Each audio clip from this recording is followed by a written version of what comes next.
Today I would be talking to you on the concept of Guru Tattva or the essence of a Guru. Let me illustrate this thing by giving you an example. Suppose I'm a follower of a particular religion. I have been practicing Hinduism or Sanatana Dharma right from my childhood. Now I have decided to switch over my religion. I start worshipping some other god now. Later on, I switch over to yet another religion. I will start worshipping yet another form of the god. So what is happening all along is I've been worshipping the same god, but as he manifested in different cultures, in different forms around the world. God is same. God is not different for different people. The universal soul is same. Similarly, as you are aware, we all worship our parents. When we worship our father, we worship him by saying Pitru Devo Bhava in Sanskrit, which means Father is God indeed. You may be thinking that you are worshipping your own father as a person, but indeed the prayer is reaching God only directly. Not only God, all your ancestors. When you pay obeisance to your father, you are instantly paying obeisance to your father's father, that is your grandfather, and your great grandfather, and of the ancestry. Instantly, the prayer is reaching the first father of the mankind, the Lord Brahma. Similarly, when you are worshipping your mother by saying Matrudevo Bhava, that is, mother indeed is the creatrix or goddess. You are worshipping the entire ancestry, your mother's mother, your grandmother's mother, and so on. And ultimately, the prayer reaches the spouse of Lord Brahma, goddess Saraswati, the creatrix. Similarly, when you worship a guru, you are not only worshipping the guru, but the guru's guru and your great guru's guru and up the ancestry to Lord Dakshinamurti, who is an incarnation of Lord Shiva, who is the first guru for the mankind. Just like I told you earlier, right from my childhood I have been practicing Sanatana Dharma. I have been worshipping Lord Venkateshwara. And when I change my religion, I'll start worshipping some other god. But in the latest form, when I've decided to finally come onto the path of yoga, when I want to practice a yoga system, since I need to take an initiation into the yoga system, so from whichever human being I receive the initiation, that guru becomes my god indeed for all practical purposes. Although there is no embargo on me for not continuing to worship my earlier god, but the relevance is no more that much there when you become a yoga practitioner. When you become a yoga practitioner, it is the same God only whom you are worshipping, but in the form of a guru who manifested for you in a human form. Let me further emphasize this by giving you another example. Suppose a person has met with a serious accident. Someone was passing by, some stranger. He called for an ambulance, and the person has been rushed to the nearest hospital. And a surgeon has operated upon him and saved him. Now, who has saved this person? In a way, it is due to the grace of the God only that we got saved. The stranger who was passing by and who called for an ambulance, and also the surgeon who operated upon him, they simply happened to be the medium. Now, well, someone may ask a question here. Now, if God has decided to save him, why can't he save him without the requirement of a doctor operating upon him? Well, yes, he can do that way also if he wants. But that's how he has created this human society. Then what is the necessity of creating this world around here? When he created a human society, the God has created a lot of professionals also in the society who help each other. Therefore, for everything there is a proper way of doing the things. Similarly, when a person wants to pursue the path of any yoga system or a tantric system, there is a way of doing it. He needs to approach a professional. Call it professional just for the ease of understanding.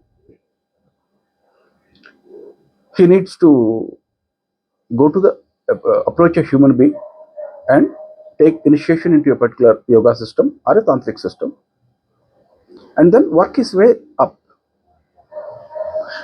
Now, here I would like to dwell further on this. Some say that no, I don't need a guru. I will seek the blessings directly. Well, remember what I told you earlier. God has ordained this human society in a certain way. For example, if you are rich, you have the capability to hire teachers at your home. You can get your children educated at your home also. But you know that that's not the proper way. The education will not be comprehensive. The child needs to go to a school, get exposure to the fellow students who come there from all walks of life, and that's how his character is built. Similarly, if you are suffering from a disease, you say that no, I can look on internet and find out some medicine and take my self treatment. But that's not the proper way. You are aware of it, and it could be dangerous too. The proper way is to go to a doctor and take the treatment in a systematic way, because that is the way God has ordained the society. Similarly, when you are seeking the divine blessings to free yourself from the cycle of birth and death, you want to pursue a yoga system or a tantric system, you approach a master and take initiation into that. And once you have received the initiation, now sincerely be truthful to yourself and exercise self-surrender to the God or the divine who has manifested for you in the form of a fellow guru. Now, here many people they keep asking, how do we distinguish between authentic guru or a fake guru? How can we exercise self-surrender to a guru, to a fellow, another human being? Yes, the point is you can't really judge a guru. If you happen to bump into an authentic guru, you have been blessed. And if you happen to meet a fake guru, then that is your karma. But you can't really judge. It's not possible. All that you can do is little bit of apply some filters. Whether a particular guru has a is from a certain parampara or not. Check for that lineage. If he is from that parampara, that's good enough. You know that it's an authentic parampara, and you take initiation into that. Or if you meet someone who is a self-styled guru, there's no parampara or the lineage of gurus to back him up, then maybe you may think twice before taking initiation. Next thing is exercising self-surrender, or because we call it Sharanagati in Sanskrit. That is a blessing by itself. Just like I'll give you an example. If you want to go to bed, you want to go to sleep, you can't order a sleep for yourself. It's not that whenever you order, you drift into deep sleep. However, you take the certain measures. You lie down on a bed, ensure that there are no mosquitoes in the room, ensure that the room is cool or warm in case if it is winters, and then close your eyes. Your mind will slowly drift into sleep state. Similarly, all that you can do is serve the Guru in whatever capacity you can, and the self-surrender develops slowly, and it sucks you into this. It sucks you into Sharanagati mode. One thing I need to remind you all: Guru's blessings, the blessings of the divine or the God, are always there on everyone in equal measure. It depends upon the disciple, how he receives it. Just like there are God's sun God, his rays are radiating on the all creatures equally. But if a person he doesn't come out of his room, he's always living indoors, how can he receive the sun rays on his body? He will end up with a vitamin D deficiency also. Similarly, when you seek the blessings of the grace of the Guru Tattva, then you will get it. And the blessings of the human Guru whom you are serving, it is not that person who is giving you the blessings. Remember that. His blessings are as it are there. When he has given you an initiation, he would have invoked the divine blessings upon you. But it depends upon how the disciple is receiving it. The conditions have to be proper in the mind of a disciple. If the conditions are not proper, if he is not sincere enough, truthful enough from the bottom of his heart, you yourself know whether you are receiving the divine blessing or not. This is the essence of Guru Tattva. How the grace of the Guru Tattva is received by a person, and also a kind of a opinion, my opinion, on how you go about distinguishing between authentic Guru or a fake Guru. Another issue is many they aspire to get moksha overnight. They want a Siddha Guru. Let me tell you, it is something like this.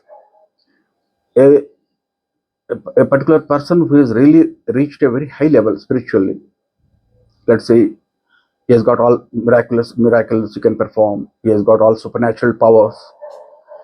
Why should he have a glance at you and give you moksha, first of all? Question about that. Are you worthy enough for that? Yes, if you are really worthy enough for it, you may get it also.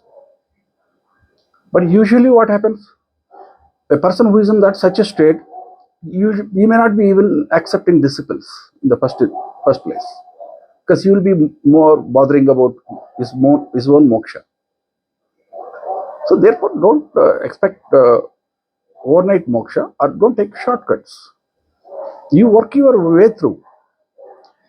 You will get a guru as per your worthiness. If you deserve an authentic guru, you will get it. And you take initiation and you work your way through that. And remember, the divine grace has to be received. And the divine is superconscious entity, and it instantly knows what you are up to. Whether you are seeking supernatural powers for your materialistic benefits or some other benefits, whether you are exercising self-surrender to your guru really or not, what is there inside at the core of your mind, that God knows instantly. Therefore, you can't really make a fool of God. Most often, people fail to realize the importance of Guru Tattva, or the essence of a Guru. All Sanskrit texts have been harping on this point. Success in yoga is only through the grace of Guru. It cannot be attained in any other manner. When we say grace of Guru, means it is grace of the God. Success in yoga, or for that matter, success in anything else also, is all through the grace of the God, divine. So why are you missing this fundamental principle here? That's the problem. So that's it for now. I wanted to talk about the importance of the Guru Tattva and the essence of the Guru, which is the master key for success in yoga practice and in your spiritual journey. God bless you all.